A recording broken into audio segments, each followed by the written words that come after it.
Just because it's a garage doesn't mean that you shouldn't decorate it for the holidays.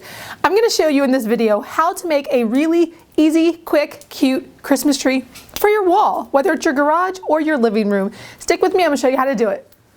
For this project, we're using the Arrow Fastener TruTac light duty stapler with 3/8" staples. We're also going to use some thrifted lights that I got from the thrift store for really cheap.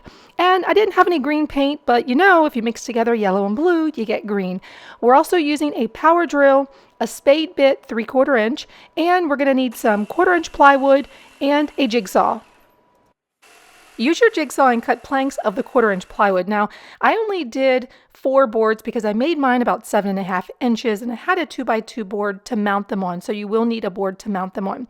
Make sure that the boards are together and then use a straight edge and draw a line from the top down to the bottom to each corner. Now, if you are spacing your boards, be sure to space them before you draw the lines so that everything matches up, that it's even when you go to cut it.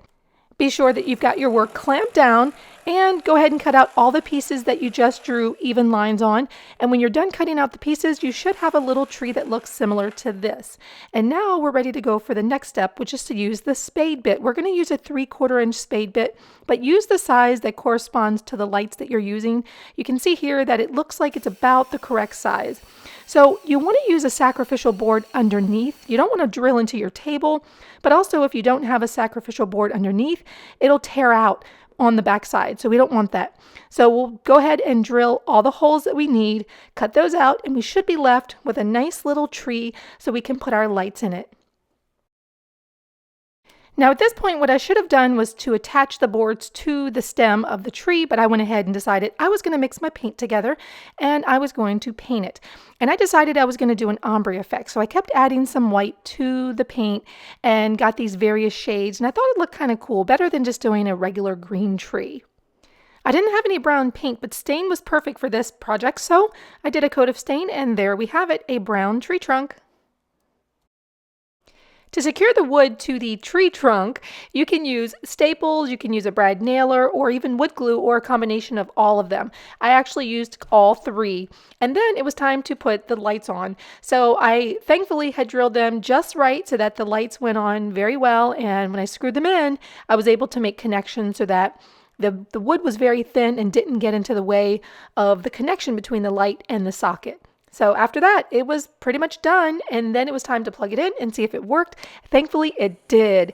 Now it was time to secure the cords on the back with the stapler. Now, the reason why I did this is because I wanted to mount this on the wall, and with all the cords, there was just a lot of cords back there, a lot of sockets, and I believe there was probably a lot of sockets that didn't have light bulbs. So I didn't want those hanging off of the wall, and I wanted it to look really neat. The stapler came in handy to just secure them to the back, and I was able to hang it up on the wall and not have all those cords hanging down. So a lot of staples, but it worked pretty well to hold them in place. And since this tree was going to hang on my wall, I really didn't care that the back was ugly. So, you know, and anyway, it was time to put on the clip, the D-ring. And so I just added a couple screws there and it was pretty secure. Now it was time to put up one of the little picture hanger hook thingies and hang it up, and it worked. It looked good. So I had this perfect spot in my garage that I wanted to hang this. I had a little bit of space there and there was a socket there. So I was able to use the stapler and just run the cord up along the wall. And then, you know, it was a pretty long cord. So I just had to put a lot of staples there, and then I could put some cans of paint in order to hide all of those staples where, you know, all the excess cord was. So it looked pretty good, and, you know, it looks clean instead of having a cord hanging down. But the thing that I noticed is that I thought it was a little boring. So I took the stapler and added some staples to the wood and decided I was going to hang some ornaments and do a little bit of ribbon. So I just thought it gave it a little bit more personality, and it was more than just lights. And so I pretty much raided my Christmas tree and brought some of the bulbs out to the garage. And so I think these will stay in the garage with me, and I'll have to find some new bulbs for the tree inside the house. But overall, I thought it looked pretty good, and I liked what it looked like with the bow. And when I hung it up and turned it on, it just looked fun, and I was just very happy. So whether you have a little wall in your house or whether you're just trying to add a little bit of holiday cheer to a space in your house, this is an easy project anyone can do.